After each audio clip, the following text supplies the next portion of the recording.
Welcome to another episode of Artist Spotlight, the podcast. I'm your host, Mitch Stringer.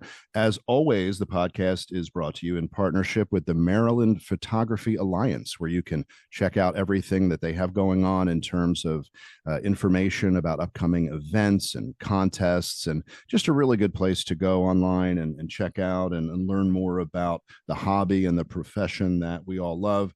That is available at mdphotoalliance.org. So I encourage you to check it out. As I am prone to say, if you go there and take a look, come back a week or so later, chances are there's new content that is available that you didn't see the last time. So definitely a good place to bookmark and check out. So this episode, I am really, really happy to have Joe Navas as my guest. He is a portrait photographer. He is a wedding photographer, and I'll let him share more of all the various things that he does. But really a very, in my mind, distinct, unique, really compelling style. And I'm just really looking forward to talking to Joe. And so with that, Joe Navas, thanks for being on the program. Absolutely. Yeah, thanks for having me, Mitch. I'm glad to be here. So, I was mentioning when we had a podcast pre-call that I came across your work, and I guess what grabbed me was, composition, yes, and that's sort of a baseline for a lot of photography. But for me, it was like the look and the feel and like kind of like the vibe of it, if you will. So Joe, in terms of your style, has it always been kind of what it is today, or is that something that has evolved over time? Yeah, without sounding too diplomatic or speaking about both sides, it's a little bit of both. The aesthetic that I have sort of been trying to develop is sort of rooted in my love of film and cinema. Like I'm a huge fan of Stanley Kubrick, Jane Campion, Jim Jarmusch. The way that people use a combination of light, but also just composition, background, context, all of those things have always informed me in a certain way. And so it's an idea that it's something that I've always been attracted to and sort of an aesthetic that I've always been sort of striving for. But when I began doing portrait photography, especially, there were definitely some hints of what I was getting at, but I just wasn't really sure exactly how to get it yet. I didn't know the things that I know now about lighting and about composition, but also just about interacting with my subject. So all of those things have kind of developed over time to the point where now I do know, I still don't know everything, but I know so much more about light and the quality of light and angles and things like that and light sources. So all of those things I can go into a shoot, sort of designing the shoot around what I'm looking for and what I hope the result to be. So yeah, it's something that I've always had in mind, but I feel like over the last like 4 or 5 years, I've been able to execute it with more proficiency. So, I guess maybe for those who are listening, a good place to start is probably the start. So how did you, I guess, get that first interest in photography? When did that spark happen for you? Well, I was always a visual artist, so like I grew up painting and drawing, and I guess it was when I was going to our community college, majoring in journalism, and before I eventually became the editor of that newspaper, but prior to that, I was a reporter, and so I was covering the politics beat for the newspaper, which was kind of funny in like this like local little Cape Cod way. But there were some pretty fiery races and things that I would go to. So I would show up with like this little the community college. I mean, it's 4Cs, it's Cape Cod Community College, which is a great community college. It's actually one of the more highly rated community colleges, but it's still a community college. So the budget for anything technical was super small. So for this like 15-person newspaper, we had 2 tiny digital cameras that were our cameras. So it depended on who had which camera out, whether you're going to get the good camera, which wasn't that good, or the bad camera, which was really bad. And so I often ended up getting the good camera, which was good, but it was like this little Fuji, I think like 4.5 megapixel point and shoot thing, this tiny little gray plastic thing.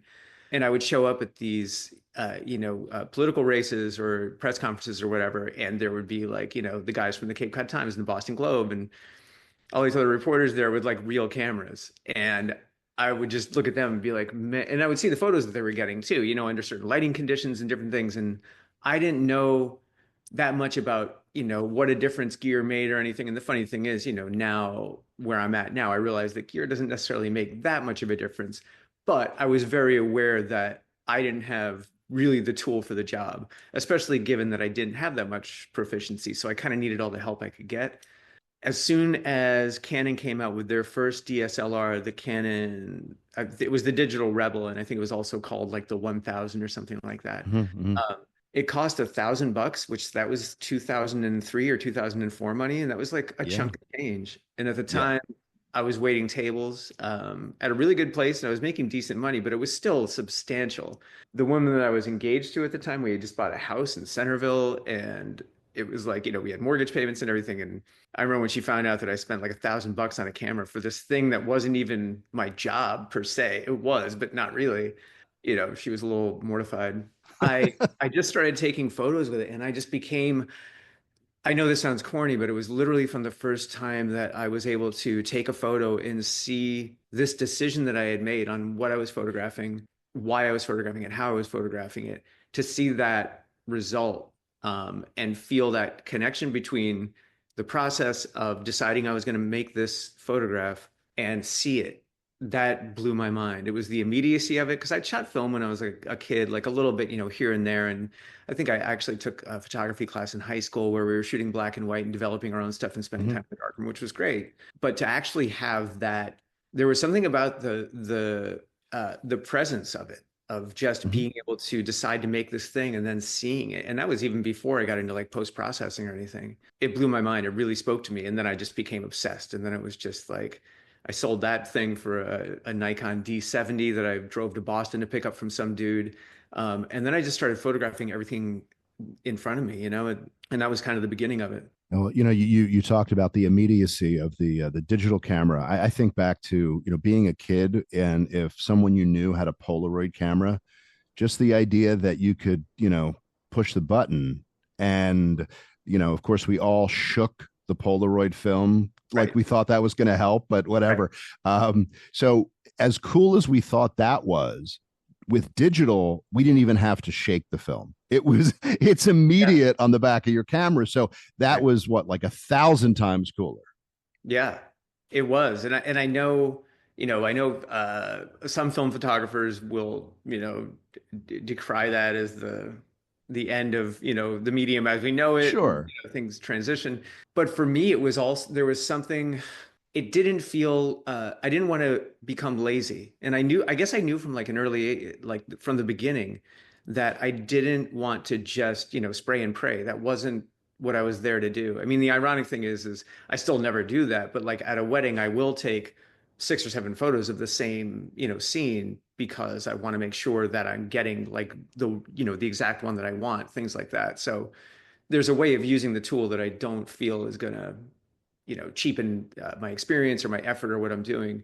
There's something about just there. It was like a straight through line of, it wasn't like take the photo, wonder if you got it. By the time you see it, it's, days later or weeks later or whatever. There was something about the whole process being right there for me, because then I could also adjust based on what I was seeing. And I think that's one of the beautiful things about digital. It's like I can experiment a little bit, like just do something on the fly and be like, well, I wonder what I'm going to get if I do this, change what I'm doing based on that. Well, and especially, and I know this, but if you've gotten certain key shots that you need to get, and then you have a little bit of leeway to kind of play around, and if it doesn't work, nothing lost.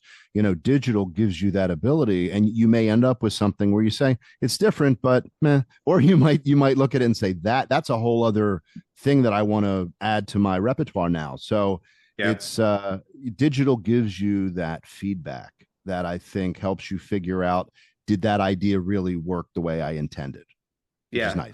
I couldn't agree more.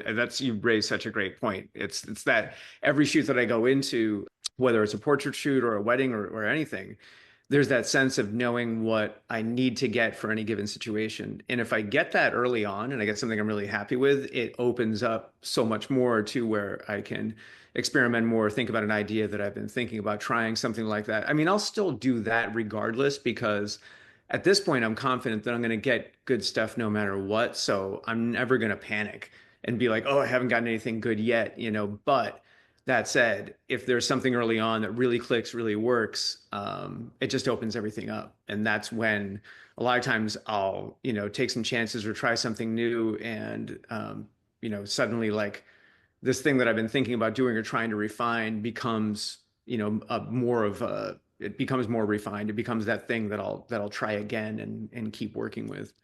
When I talk to people who are amateur photographers, whether it's photographing their child or their spouse or their friend, or a stranger, they'll say, I don't know how to get people to relax in front of the camera. I'm not photographing professional models. I'm photographing just people, and you are a professional photographer. So what would be your advice to people as to how to kind of relax that subject or get that subject comfortable to where you can actually get pictures of that person rather than of a deer in headlights? I mean, the biggest thing is to recognize if they're feeling that way. If someone's feeling nervous, I'm never going to just tell them to relax. I'm never going to tell them to do anything. That's the thing. You know what I mean? It's that thing of like recognizing that everybody brings a different approach to it. And the funny thing is ironically, I find that people that come in with a ton of confidence and are like, we're going to kill this thing. This is going to be great. They're often the most problematic because they're not open to what may develop. And they also seem to already have a set idea of how they're going to approach things, how things are going to go, what they're going to get.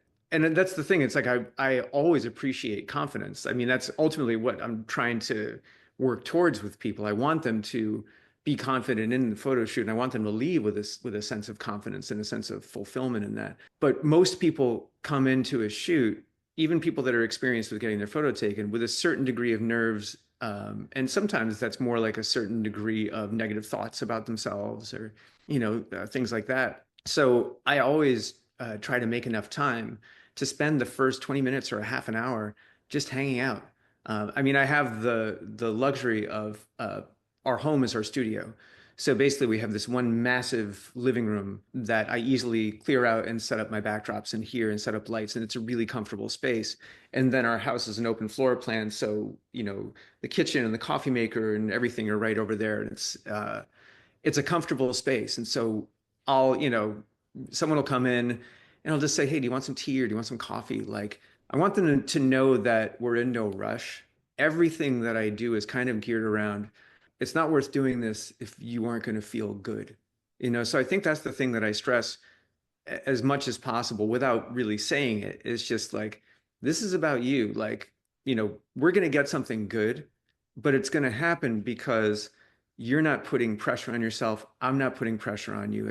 I want them to feel confident that the best thing they can do is try to let go of whatever insecurities, fears they have as best they can, and just trust that we're going to get something.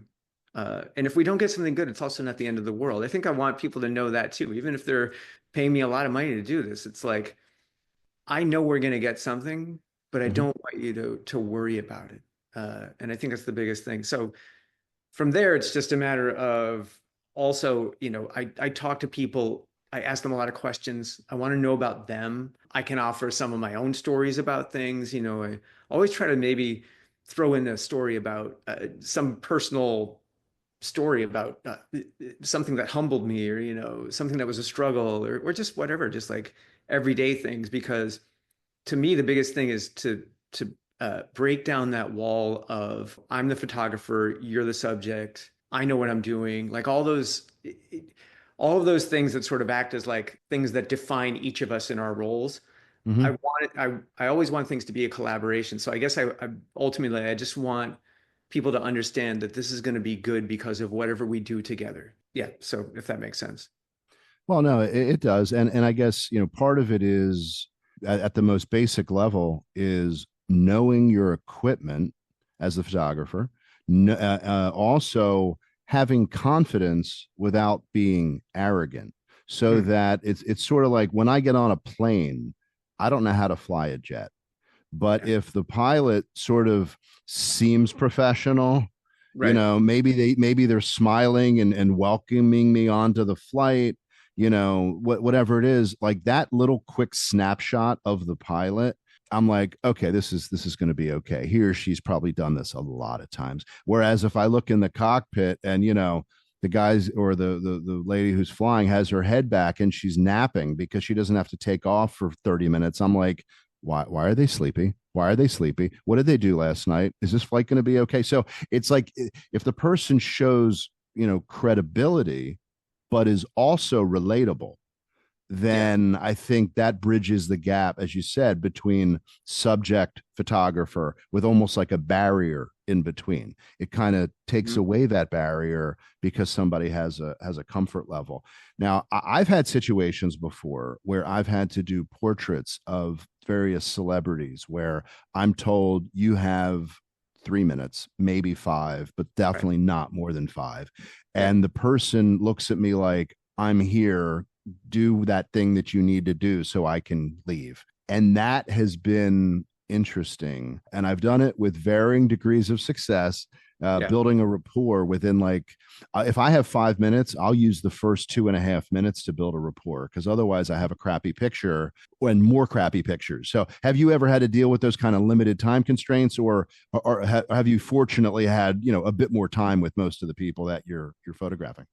I mean, I generally have more time, but I've had many instances of working with, yeah, celebrities, known entities, where that is all I have. And in those, I do the same thing in the sense that as quickly as possible, in a relaxed way, shake their hand, or if they want a hug, great. Like, that's the thing. It can be Sure. any range of introduction. I want them to know that I'm not. So I guess this also goes back to your first point about an air of confidence without arrogance, an air of credibility immediately. Anytime that I'm at any sort of a shoot at this point, I know that I can get good stuff under any conditions. And that's something that is just a good thing to know for me because then it genuinely allows me to know that there's no situation that from a technical standpoint is going to overwhelm me or freak me out, that I'm literally ready for anything. That's super helpful with weddings in just the sense of keeping everything calm. Like when I arrive and just sort of like having an air, again, not of arrogance, but just letting people know that like whatever is going to happen today, we're going to get really wonderful stuff and you don't have to worry about it. And I use that same approach when I'm dealing with someone, who's a celebrity and only has like a short amount of time and is also used to having someone deal with them. I know that the best thing that I can do is one, let them sort of simultaneously acknowledge the fact that they're a celebrity, because to not do that is it may sound strange because one of my biggest goals is to break down that wall and not have any sense of class status or celebrity status or anything like that. Like I've, worked with billionaires, I've shot massive A-list celebrities, things like that. To not acknowledge that they generally exist in a different realm would be just totally ignoring an elephant in the room. And I think that makes things actually even more insincere and uncomfortable. So what I try to do is just sometimes without even saying anything, just acknowledge that that exists and then be like, I don't care because I don't. That's the biggest thing is like, I really don't care that someone is an A-lister or has a bunch of money or anything like that. I don't. Like, what I want to know is, are they going to be decent to me and I'll be decent to them? And also, who's the real person in there? Because it doesn't matter how much money someone has or how much status that they have. There's somebody inside there. And so I try to acknowledge that without too many words being spoken, which usually just means that I'm just looking them in the eye and just establishing that, like, hey, we're both real people here. And it's not going to be heavy handed or anything like that. I don't want to be ham fisted. And I also don't want it to just be on my terms. So the times that I've, worked with someone where I have 2 or 3 minutes, like, whether it was like photographed Alan Cumming at one point, Margaret Atwood, Jeremy O. Scott, yeah, just various different people. And in each of those situations, Ronan Farrow, I was terrified to photograph Ronan Farrow, but he was great. But with any of those people, it's just kind of letting them know that I know their time is valuable. I really want to be able to get them. Yeah, I just try to establish that, like, we're real people. I know what I'm doing. This light's right up here. It's not going to be super super, bright. It might be startling. I know you've done this before, and here we go. So that's the thing. Yeah. It's usually within that, like, whatever I have left, in that 3 minutes or whatever. I'll take 20 shots, and we're going to get something good. Yeah. It's definitely there truly is an art to it. There is really an art, not just to literally pushing the shutter button, of course, but to everything leading up to it. Because when it comes time to push the shutter, so much has already gone into making that picture. Yeah. So much prep. So that's probably not a bad segue to talk about wedding photography. Mm. So when you're shooting weddings in your general area, I'm not minimizing it, but I'll say that's one thing. When you're shooting weddings that are not in your area and you're traveling, it could be someone's having a destination wedding per Mm. se, or in their hometown, which, is not your hometown. Are you typically going to the venue or locations where you'll be shooting to do some recon, or do you go in a day or two early, or how do you kind of get the feel for where you're going to be shooting, so that whether it's having the right gear or knowing pretty well where on that on those premises you're going to be getting different shots? How do you kind of handle that when it's not in your hometown? The good thing is that so I say we when we photograph weddings, because my wife and I photograph weddings together, almost always, with the exception of there have been a couple where I've done it solo for whatever reason, and I'm fine. I mean, I'm sort of, and she'll acknowledge this too, like I'm sort of our de facto main photographer. That said, Kristen's an amazing photographer, and also she's our main like sort of recon and schematics person. So she'll be the one that's making the timeline that we're both following. We do a ton of communication with our couples and with the venue and with the planner and fellow vendors before every wedding. So, which ends up being a crazy amount of work. We do 40 or 50 weddings a year. So with every wedding, we're doing as much of that as possible beforehand. So whether it's a local wedding or whether it's a wedding that's somewhere off Cape around the country, whatever, we generally know a fair amount about the venue. We know everything about the timing, the potential timing for that day. And we know the couple and what their dynamics are between the two of them with their family, all of those things. So there's already so much information that's known beforehand that then when it comes to being in a new location or a new place, we'll do as much research as possible, basically on the internet, of finding out just the layout of the place, what the light is doing at a certain time. A lot of times I'll figure out what the tree line is like and where the sun is setting. So we actually really have an idea about what the light's going to be doing, close to sunset or at any time of the day, really. So all those factors are things that we can figure out beforehand. But that said, if we're somewhere that we've flown to, especially, we're generally going to be there the day before. So we'll usually take like a spin over to where most of the activity is going to be happening to get an idea about things. Yeah. So luckily these days, there's so much that we can find out beforehand without going there, that's usually what we do. If we have the opportunity to go and check out a place, then we'll definitely do that too. With the intensity that a wedding has, it's supposed to be this joyous occasion, and generally they are.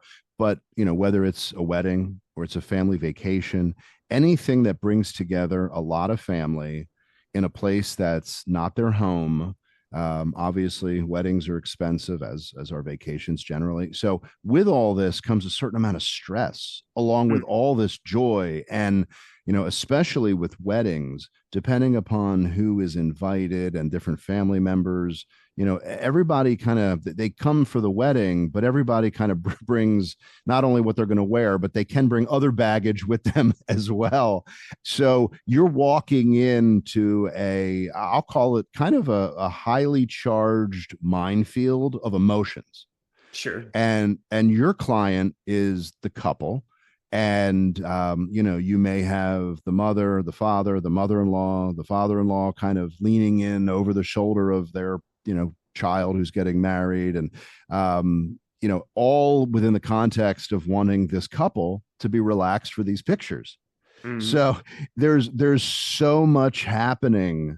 I know we talked about the kind of the portraiture and building a rapport and sort of calming people down. When you have quite literally a schedule of events, when things have to happen now because the next thing starts in 45 minutes, does that add another layer of sort of almost being a psychologist in terms of how you work with the couple to just kind of have them stay in the moment, because that moment's going to be captured for the rest of their lives. So let's not worry about the other stuff that's going on. How do you handle that? Because that's a daunting task to me.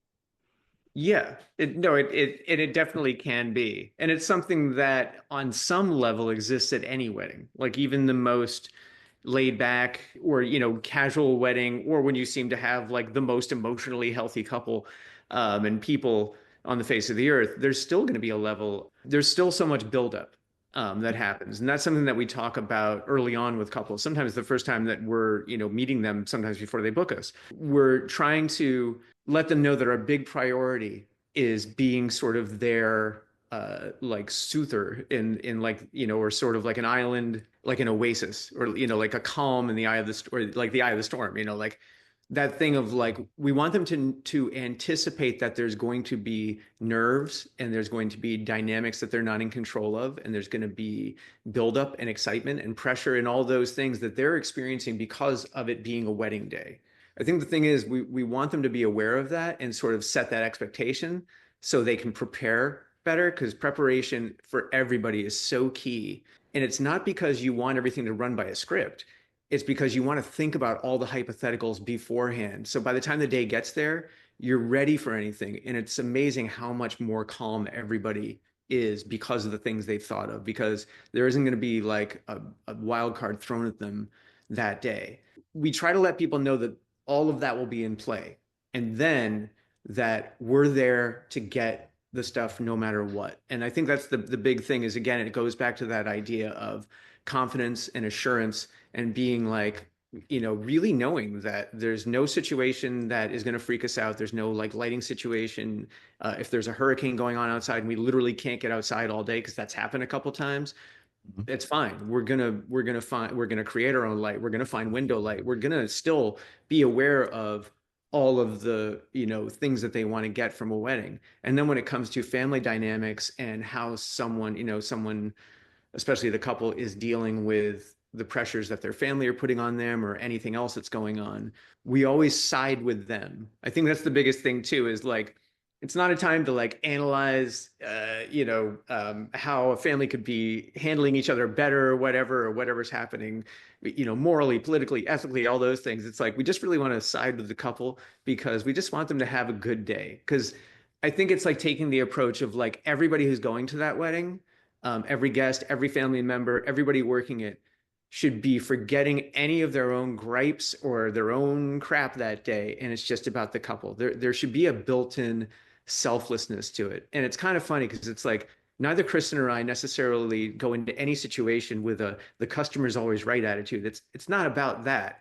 It's more just about like just give it up for these people today, because just like they obviously love each other. That's why we're here. There could be a lot of stress involved. And so at every turn, it's really just finding the way to make them feel like the star of the show, but not in a way that we're like elevating them. It's more just like everything else can just fall off, like don't worry about it. Like if something's running late and we see that a bride or a groom is stressing out about it, we'll just be like, don't worry about it. Like nothing's happening until you get there, sort of letting them know that like none of it matters, because like what matters is you guys being here together, enjoying yourselves, like having a good time, forgetting that all of this is going on and just like, thinking about what today means. So yeah, so I guess we do play psychologists like that. And sometimes more than others. It depends, it depends on who we're dealing with. You're their emotional support photographer. Yeah, You're the for sure. ESP. Yeah. So we talked a little bit about the stress that the couple can have. So tell me this: when you arrive and you're getting all set up and you see, all right, this is where the ceremony is going to take place, and this is where the service will be and the vows, and this is where they walk, and then you see Uncle Larry with the 70 to 200 zoom lens, and you can tell that Larry is staking out that spot that's right next to where they're going to walk after the I do's are done. And they're going to walk out and they're going to be a couple and walking, to exit, and everybody's going to parade through that way. And there's Uncle Larry. And he's got his Nikon, his Sony, his you name it. And then, look to the right. There's Aunt Beatrice with her disposable camera. And Beatrice has staked out a spot on the right side of that walkway. And she's going to forego getting any appetizers because she's got that spot. It's like she's sleeping out for New Kids on the Block tickets. So you see these time bombs on either side of this aisle that by all rights you need to own from a photographic standpoint. How's your stress level at that point? What's going on in your mind? I mean, I have to say, there's like, I'd be lying if I said that it's like, oh, it's not a big deal. It's something that, we still see a fair amount. There's always a way. I mean, like I said, I'd be lying if I said it's not like, it's just such a kind of people not recognizing the importance of what we're doing and the importance of being in the moment with this couple and the family and everything like that. It's a fairly tactless thing to be doing. That said, I get it because there's a lot of times there's, someone who maybe used to be a pro or something like that. And like in his, or this is like their really serious hobby. And it's like, that's cool. We totally get it. Cause I always try to think, I always try to give everyone the benefit of the doubt that if they're there with all this gear, there's a reason that they think is, very reasonable. So that said, we'll try if we can anticipate that someone is going to be in a particular spot, we'll try to like go over to them. The good thing is with two of us there, like during a ceremony or, prior, one of us will go over and just strike up a conversation with them and just be like, hey, really cool that you have like, all your gear and stuff like that. Like, and we'll talk about gear and, chat with them about whatever they're using, oh, it's a D750. I used to have one of those. And then just sort of say like, hey, we're going to be over here. Because I think the big thing is if they've brought all that gear or if there's the aunt that's super committed, even with like the little point and shoot or with their phone or something like that, honestly, it's going to be difficult to not get them to do something. And it's almost too late to be like, no devices, show our contract where it says we're literally the only person who's allowed to take photos here because it says that for situations like that. That's way too late. So that doesn't matter. So it's really just kind of like trying to let them know, hey, we just really, just want this to be for, our bride and grooms, brides, whatever, we want this to be for them. So, just make sure that you're not over here, that you're not over here. And the thing is, most times they'll follow that and be like, oh yeah, no, I totally understand. And if they don't, there's still always a way to shoot around them, So it's like, if I was going to get that wider shot with like, a 24 or a 20 or something like that, I'm going to be shooting with a 50 because I've got, some big honking zoom lens over here, or I'm just going to, there's always a way, it's like my two main lenses that I shoot 80% of a day with are a 35 and an 85. So, if I'm thinking of this up angle or something like that, where I would have loved to get like the 35 and get like more of the scene, I can see that, Larry's there with the Nikon and it's always Nikon. No offense to Nikon shooters, by the way. But I swear to God, it's like 9 times out of 10, like the uncle at the ceremony is shooting Nikon. And I don't understand why that is. I used to shoot Nikon. I like Nikon, but I swear to God, it's like, oh my God, it's Nikon again. Then I'll switch to the 85 and get tighter or whatever. So there's always a way to adjust on the fly. And there's always going to be that person. I mean, this is something that we always say to our couples too early on is like, if you're even thinking about having your officiant say at the beginning of the ceremony, X and Y have asked that you not have cell phones out, that you be present with them in the moment and even have a sign that says this is a device-free ceremony, something like that. It's not tasteless to do that. And we've been really stressing to people, it's very important to do that just so you don't have that issue. Plus, it really, I think, is more important to have everybody else be very present in it. It makes for a very, beautiful ceremony and a beautiful moment when you have everyone really just paying attention and focusing on the couple. I think of concert photography where sometimes you have the performer on the stage and someone who has a pretty good eye for composition. They'll be behind 20 or 30 rows of fans, and you have this picture and the entire foreground are the fans with their cell phones raised shooting video. And Yeah. it is kind of a cool shot where you've got all those people with the same image on their little phones, and then you have the performer. But I could almost see that same composition at a wedding if some number of people on either side of the aisle all had their phones up, and it would be like freezing a moment in time, almost like a time capsule of current times where, we all kind of live on our phones, but yet it's not going to give the couple that shot that truly that they want. It would be like almost like a Life magazine picture, not a wedding album picture. Yeah, like it would be good photojournalism to Exactly. describe what this moment in time is like, this moment in culture. Yeah, and we've gotten that shot sometimes because that's the thing too, is again, sort of going back to if you've nailed the shot, then what can you do after it? There will be times when I've gotten, the shot of the couple like kissing, walking down the aisle, whatever it is. And there'll be that moment where I can get the shot of the aunt leaning out with the cell phone. And so we've gotten plenty of those too, where we end up with Yeah, that shot. And actually, for that moment, it kind of ends up being like a good thing to throw in there.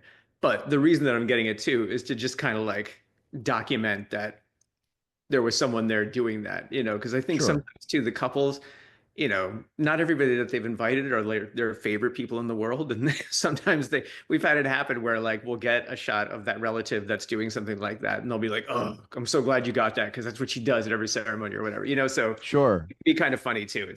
It's part of that thing of like getting everything, for us, it's Yeah, really important to get every aspect of the day, good or bad, where it's good, what we're delivering is going to be 99.9% the good, but there's going to be a couple of weird, like, flubs or strange things that happen with guests or sure. whatever that we're going to throw in there too, because that's a real wedding day.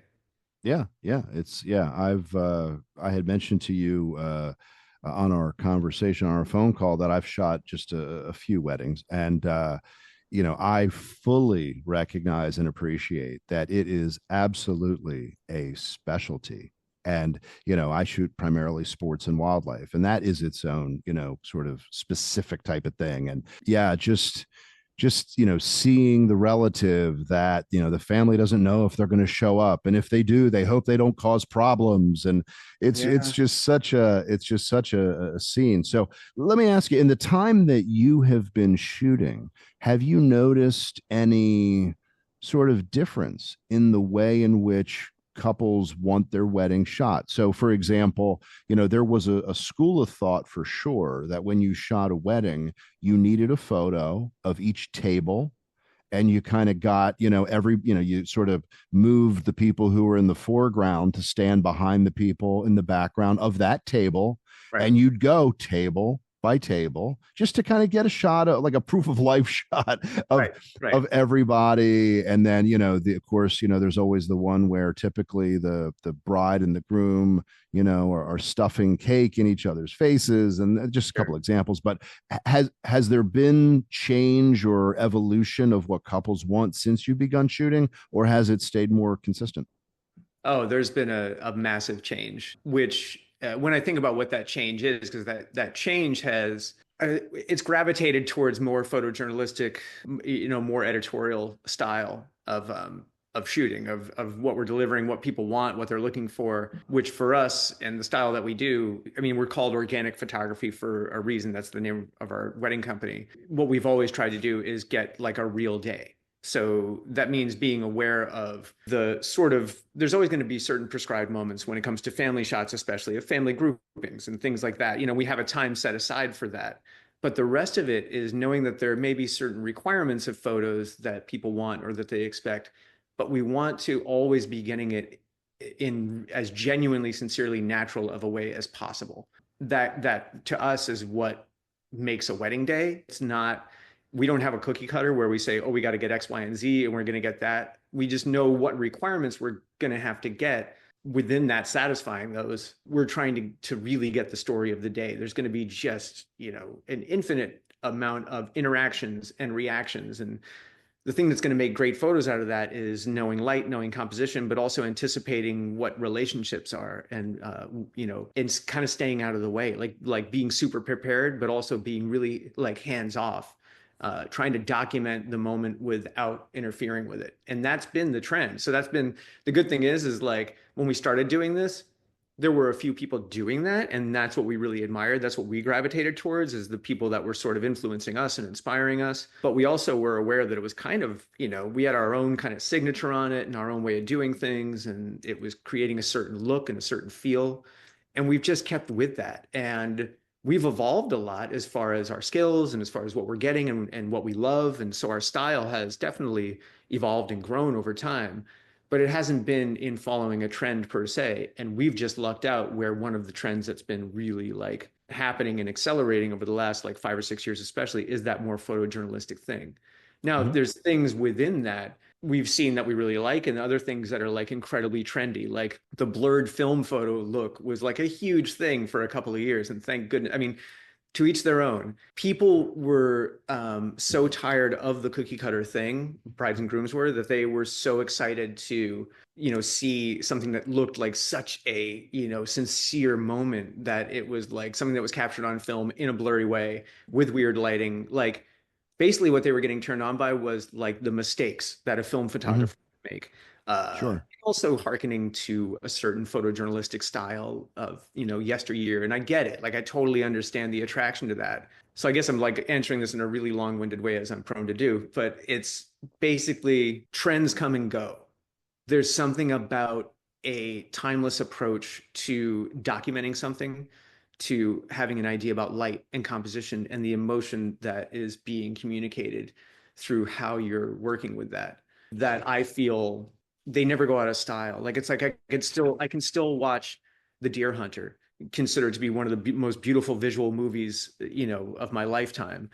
There are certain things that are always going, they meet a certain aesthetic criteria. And I think that's what we're trying to do with weddings. Is we like to have fun, we like to experiment, we want to try something new, especially if somebody wants us to do that. We're always going to keep evolving, but it's always going to be with that in mind, that doing something just because it's trendy, or just because you want to get likes, or just because you want to be like hip on the new thing or whatever, isn't a good reason to do anything. Whether it's not even a matter of whether it's going to last or whether it's going to look good in 10 years. Like I don't even think about that too much. It's more just like everything kind of comes down to, what's the reason that you're making this aesthetic decision? What's the reason that you're making this decision to photograph this in the first place? It should be rooted in something that feels like it's real. And that's I that's kind remember of I remember for a while there was that trend. People wanted to have like old sofas in the middle of like a field with sure. wildflowers. Right. Yeah. I dragged a chair out too in one of my first portrait sessions with a friend of mine in 2016. I have this chair that actually I still use all the time. Like if anybody goes to my portrait site, they'll recognize the chair. I had gotten it we were going to be photographing an event where we wanted to set up a backdrop and do it like Vanity Fair, like Leibowitz style, like post Academy Awards. And it was cool. We had a blast doing it, but I bought this like really cool, like old captain's chair, and had like, I think I had like a Mole Richardson light too, like set up in the back. And yeah, I was using just these painted backdrops, and it was a super cool look, but it was just kind of funny because I realized like after I bought that chair and then dragged it out into a field, like I was like, oh my God, this is so trendy. And I dug it. It was cool, but then we stopped using it. One, because it was far too heavy. Just wasn't practical Yeah, anymore. it was just way too impractical to be like hauling that thing around. So now, yeah. So I have a different version of a chair that I actually do bring out to like the fields and the dunes and stuff like that. But it's this $5 white wooden chair that I got at a church thrift shop that oddly enough has become kind of another iconic piece that we shoot with. Well, it's like, do you know Platon? Of course, of Yeah, course, the an portrait amazing photographer. photographer. He's got that white box that Yeah. he says has had, there have been more world leaders that have sat on that one little piece of Yep. quasi furniture in history than any other piece of furniture. And it's wild to think about, and it's the truth. And I love the fact that this guy who has done this extraordinary work and has this iconic, image, who's photographed all these people. That's the unifying thing, that he has this stupid little box that, Obama and Arafat and Yeah. Ahmadinejad and all these people have sat on. And it's like, yeah, it's kind of amazing. I'm still thinking about the sofa. Everybody wanted like somewhere between like a Mumford and Sons and Blood, Right. Sweat and Tears album cover. Totally. And sometimes it still happens. Like I photographed, there's this Sure. amazing family in Wellfleet, who are like, so much of what I do is like community based, and I love our community here. We have the most amazing arts and farming community here, and there's these folks that we know who are an iconic Wellfleet oystering family, and they asked me to do a family shoot. And they have this amazing sprawling property, this old captain's house they're renovating in Wellfleet off the highway. And they had exactly that. They had this old beat up couch like sitting in the backyard, but it was so genuine. And that was the thing. Like they didn't set it up because they thought this would look cool, it was like the real deal, where it was like their Sure. house that they're renovating with a boat and tons of their oyster crap in the background and all this stuff. So I know that most specialists in photography have their kind of go-to gear. So when you are heading out of either your home or the hotel for a destination wedding, Mhm. what gear do you have on you for the day? And in the case when you and your wife are shooting and you've got a first and second shooter, how does that vary compared to when you're shooting solo? Oh, let's see. I mean, so I guess I'll approach it from when my wife and I are together. We both shoot Canon as our primary gear, and Kristen only shoots Canon, so she's got her Canon setup, which for her is two 60 Mark IIs with she's big on zoom, so she's got a 2470, a 70 to 200, and a 15 to 35, all the L 2.8s. And then a 50 1.2, and that's her lone prime. But that's her setup. You know, she's got that, and then she's got her two flashes that she's going to use on camera primarily for the reception, but they might come in handy for other parts of the day. And then she's got, tons of batteries and extra memory cards and all that stuff. So that's her main setup. And then with me, I'm more of a prime shooter. So I've got two Canon R5s. And my 35 and my 85 are my two main lenses, the 85 1.2 and the 35 1.4. And then I've got a 51.2. I've got a 16 to 28 now as my wide instead of the 15 to 35 because a couple different reasons. The 16 to 28 is this new 2.8 lens that they came out with that's like really small, which I like, much lighter, and it's actually quality wise, it's just as good as the 15 to 35. And it's still weather sealed, so that's great. And then I don't have a 70 to 200 because I don't like zooms by and large. And it's not because I'm like a prime snob or anything. It's because I'm one of those people that isn't especially good at patting his stomach and rubbing his head at the same time. So I either need to be on zooms or on primes, and I can do both. But like in the case of the 16 to 28, since I only use wide really at the reception and maybe for a few other things, I generally am thinking prime wise. But my longest lens is a 135. So I have a 135 1.8, and that's my long lens. So those are my lenses. And then I've got the flashes that I need, on camera flash. But then I'm generally in charge of the other lighting stuff too. And so what that means is that we have four flashes, remote flashes that we use on stands for the reception and maybe some other times, but generally just for the reception. I've got flash triggers, and those are the same ones that I use for the studio. And those are Godox because Godox, it's amazing. Like they just make great stuff that's affordable and reliable. So those things, the triggers can fire either the on-camera flash, or I mean the flashes that we have on stands, or in the case of we do try to bring a softbox so we can do portraits of anyone. Like we'll use a softbox and a strobe for portraits of the bride and groom or anybody like throughout the day, like and try to make it as spontaneous as possible. But then also at the reception, we'll generally find a corner and just set it up and bring people over there to do like a cool, just shot of them. Like Well, again, that's like neat. sort of quasi Vanity Fair style, but there's always a corner where you can do that, and it's so easy to do, and people love that. They love the result that they get because everyone's dressed to the nines, and so that's what you get. And then I usually have some other camera system that's my thing to mess around with, to be creative with, to keep me from getting bored by shooting. Like between weddings and other gigs, I shoot 150 or 200 things a year. So if I just shot Canon all the time, it's an amazing system, but I get a little burnt on it. So I'm Sure. either bringing a Leica, whether it's one of the Q series cameras or an M with a prime. Or right now, actually, I sold the Leica Q3 that I had because I just wasn't using it enough and got a bunch of Fuji stuff because I shot Fuji a while ago and it was fun to get that again. Or I'll have Love like, Fuji. yeah, it's the Fuji X stuff is killer. And Hmm. then their medium format stuff is bananas too. So sometimes I'll have a Fuji medium format, but that's basically it, kind of being like armed to the teeth. The stuff that I have on me at any given time is basically my 35 and 85, one on each body, and then the 16 to 28, the 50, and the 135 in a bag, like in a sling bag on me. And with that, I'm like ready for anything. So when you're shooting with like twos and these kind of things, are you shooting wide open or are you stopping down sometimes, or how does that vary? It varies, but I'm rarely shooting totally wide open, with the exception of sometimes in my 35 1.4. I will shoot that wide open, especially if I'm getting like a full length shot. And that lens is almost always too used for movement and spontaneous, like whether it's tracking someone moving or just getting something in the moment or whatever. Mhm. One, because it gives me, a fair amount of width so I can get a lot of a scene. The focus is super accurate. It's a super sharp lens. So that one I know that I can confidently shoot it wide open. It's the new one, the VCM, that they came out with last year. I know that I can shoot that thing wide open and it's going to be accurate and give me a good look. That said, I'll still shoot it at 1.6 or 1.8 usually, just because even on a 35, 1.4 is just going to be a really thin depth of field.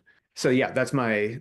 I'd say with the 85, I hardly ever shoot it at 1.2 because there's really just not that much of a reason. Maybe if it's like if I'm shooting like natural light at the reception and I'm trying to get someone lit by candlelight or something like that, I'll do it for the purposes of just gathering as much light as possible. But yeah, probably I'm probably shooting that at 1.6 to f2 most times. And then there's times when I'm going to stop down more, either because I want to make sure that I've got everybody in that plane of focus, or especially if I'm then using a strobe like for a portrait or something like that, then I'm going to be like stopping it down more. Yeah. Yeah, no, that makes sense. Now I know for me when I'm shooting portraits, I tend to, it varies, but I love my 85. I Yeah. Oh just yeah. love the 85. Is that is what do you when you mentioned the wedding day, you have the softbox, you find a good spot to do that. Are you using an 85? Are you using a 50? What do you typically use for those wedding? It's two questions, I guess. The wedding day kind of portraits versus just normal portraiture work that you're doing. What are Right. your kind of go-tos in each of those situations? I'd say for the wedding day, 50 and 85 are my two big portrait lenses. The 50 allows me to still stay relatively close to people because sometimes I find that's really important to Mhm. like not be too far away so there's still a sense of communication and connection. And the 50 still gives me the relatively flat perspective that an 85 would, but allows me to be a lot closer and can also give me like a little more of the environment. And then for group shots too, the 50 is my go-to because the 35 works for larger groups, but for Mhm. groups of like, 3 to 6 people, or even 3 to 8 people, I can still be close enough to everyone and get everything with the 50 and have it be like still like not a totally non-distorted, like relatively, flat perspective, which is just always a little more flattering and just makes a little more visual sense. I mean, the 85, if I can get a group shot with the 85, I'll totally do it because that looks beautiful. That's, 85s are great for individual shots or group shots. And then Mhm. I'll just like stop it down to like 2.2 or something like that. I tell you a lens that I got really for portraits, and I'll put this in your ear because you may want to follow this up, but Leica has a 75 for the M11, Oh yeah. and I've shot portraits, and I've shot some portraits in monochrome that I just looked at, and you look at the back of the camera, it's almost like you get chills. Yeah, yeah. Oh no, I just Yeah. felt that. Like I totally get that. Well, it's funny because 75 is one of my favorite focal lengths. And I wish that more I wish there was more 75s out there. One of Mhm. the things with the Fuji, I just got their 50 f2, which on a crop sensor ends up being like a 75, like Sure. 2.8. That thing's Yep. so sharp wide open and it's such a great perspective. Like 85 is just a little bit too long a lot of times. Mhm. And Yeah. 75 is just, it makes so much sense. Yeah, I was walking through the streets of Havana, Cuba, and I came across this lovely older lady, and she was sitting on her front step. And my Spanish is broken, but it's functional, and I Yeah. can understand more Spanish than I can speak. But I asked if I could make a portrait of her, and I did, and I sat down next to her and showed it to her, and she got choked up and Wow. and and I and she did, and then I did, and there I am, like like a like an idiot sitting next to her, like sort of dabbing the corner of my eyes, and she gave me a hug, and but it was like a connection, Yeah. total stranger. And could I have made that picture with you name the brand, you name the lens? Well, I could have made a version of it for sure, but I think it was just monochrome, manual focus, right moment in time, and a special kind of thing. So let me ask you, with your 16, when you're using those wider lenses, do you have any concerns with distortion? Do you have to, are you finding yourself correcting that a lot, in post? Yeah. I mean, that's the thing that anytime you're going to go that wide, Yeah. even with an excellent lens. And the 16 is a very good lens. The 15 to 35 that I ended up, Kristen has that one now. That's the least distorted. That's a as 15 to as wide zooms go, that thing's a pretty extraordinary lens. Even at that, you're going to correct for a little bit of like barrel distortion, or with those things too. If you're just slightly off center, you're going to Oh end up yeah, having to like bring that in a little. So yeah, when it comes to wides, I'll usually, I mean, it depends on the shot too. If I'm shooting dancing at a reception, I'm probably not going to worry too much about it. sure, There's no reason necessarily to correct distortion per se in that, unless it looks obvious, then I will. right. But yeah, I'd say with wides, I'm usually correcting for distortion. Yeah. Well, I know that you are coming off of a very successful gallery show. Yeah. And so first of all, congratulations, because Thank you. that's no small accomplishment at all. What kind of work of yours were you showing at the gallery show? It was almost all, well, it was all portraits. And much of it were portraits of people in the community. So the way the show came about was, there's a woman named Amy Candle who taught art at our high school that my wife and I both went to, though she wasn't teaching when we were there because we were class of 88. But Amy taught there for 25 years, phenomenal teacher, but also remarkable artist in her own right. She's an incredible ceramicist, an incredible portrait painter. And her part of her retirement plan, she just retired last year, was she has this beautiful home in Truro, and on that property she built this incredible two-story steel and glass structure that is her new ceramic studio. And her whole mission is to, I don't know if you're familiar with the Castle Hill Center for the Arts in Truro, but it's a pretty iconic educational facility in Truro. So it kind of, has roots in the whole fantastic old Cape Cod art tradition, that goes back to the last century in Provincetown. And anyway, Mhm. Castle Hill is like kind of a big deal. And she basically wants this to be sort of like that, in that it becomes a place where the community can come and learn about fine arts and experiment and have fun and get together. I'd always wanted to take Amy's portrait. And so probably about 6 months ago, I reached out to her and said, hey, Amy, we'd met a few times and we got along really well. And she's such an iconic person that I was like, hey, can I come over and take your portrait sometime? Said, yeah. Well, she said, I just opened up my studio. What do you think about if I hire you to take photos of it for my site? And then we can do portraits too. And I was like, sure, yeah, why not? I'm not, Wow. the funny thing is, that was an exception of me saying yes to something like that, because when anyone asked me to shoot an interior, or, something that has to do with architecture or design or whatever, as much as I love architecture and design, it's not my forte. And I know how it has to be done well, or how it can be done well. And I know many photographers who do beautiful work for Architectural Digest and various magazines and things like that. And so I've done that a few times and I can passably do it. But I also know what it's like I know what it's like to passably do a portrait and have someone who knows how to take a portrait, make a Sure. portrait. It's a difference. So I said to her, yeah, I'd be happy to do that.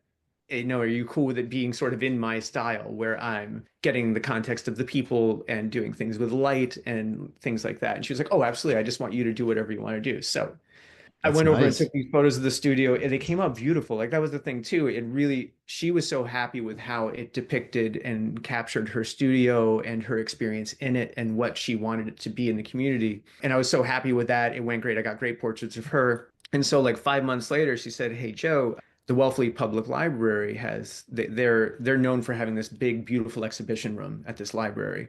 And it's actually curated some very fantastic shows over the years. She said the woman who runs it just said they had a cancellation for April. And she said this to me in like January. And she said, she asked me if I knew anybody who would want to use the space, or if I would want to use the space. And she said, well, I'm just coming off opening my space, and so I'm a little busy, but what if we displayed the photos that Joe took of my space in the gallery? And they said, oh, well, Joe Navas, we've been wanting to ask him if he wanted to do a show anyway. So what if you guys did a combination show? And so that was the birth of it. And then as it went on, it just became this thing where Amy basically, kind of gave me the reins and was like, yeah, I want it to be it's definitely going to be a collaboration. We actually called it cross-pollination. That was the name of the show. She quickly kind of like let me know that she wanted it to be about what I was doing in the community with portraits. And so that's what it kind of became. And so there's 49 photos in this show, and 13 of them are of Amy's space, and then the rest are my portraits. And it's some folks.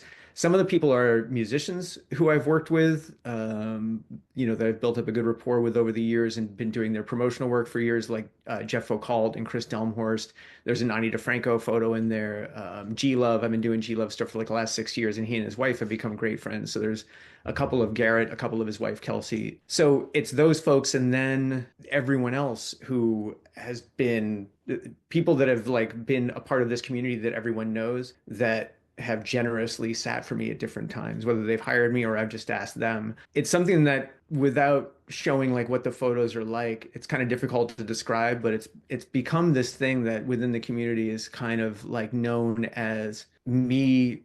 I want to champion people in this community. We have this unbelievable working art and farming and service industry community where there's just like this embarrassment of riches of these people that have stories and personalities. And at different times I've had the great honor of photographing them. And my biggest goal is to try to get people to understand that it's trying to like have the subjects understand that they're worthy just with what they are and who they are, and to bring as much of that to the fore as possible. And then the byproduct of that has been that people in the community who love these people, so many of the people I've photographed are people that everyone in this community really knows and loves, that then the people in the community are so excited to see them in this light and to Oh celebrate yeah. them. So it's become this crazy thing. That's why we had like 150 people at the opening, which I anticipated it would get some attention, but that blew my mind when we're there. And this room is filled with everybody that I'd photographed and then everybody who knows them and just a whole bunch of people who wanted to come out and fellow filmmakers and photographers. And it was everything that I wanted it to be, in that it was kind of looking at our community and being like, we don't need celebrities and we don't need to be famous for this or famous for that. It's like we have enough here. Like everything that's going on right around us every day is so wonderful and beautiful and worth elevating and worth appreciating. And that was kind of what the show was all about.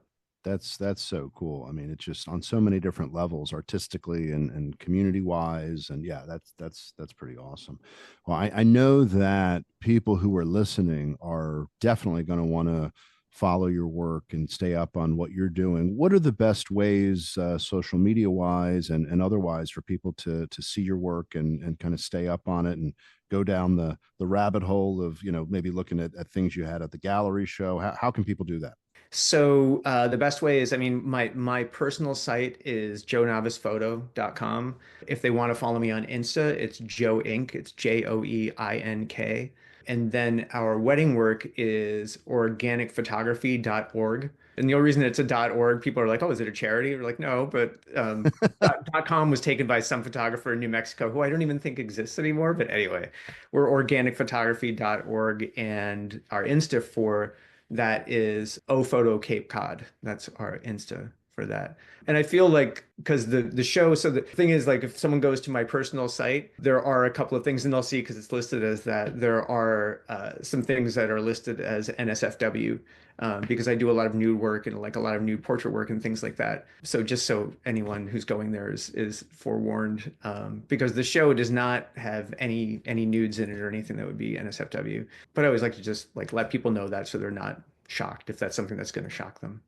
Yeah, no, that's great. Yeah, I know that we won't use it for this episode, but we've had some, for example, the explicit, notice heads up for people with Right. some episodes. Sure. Sure. This one would not fit the bill. Well, Joe, I really really appreciate you taking the time to be on the show, and I've just really enjoyed talking with you.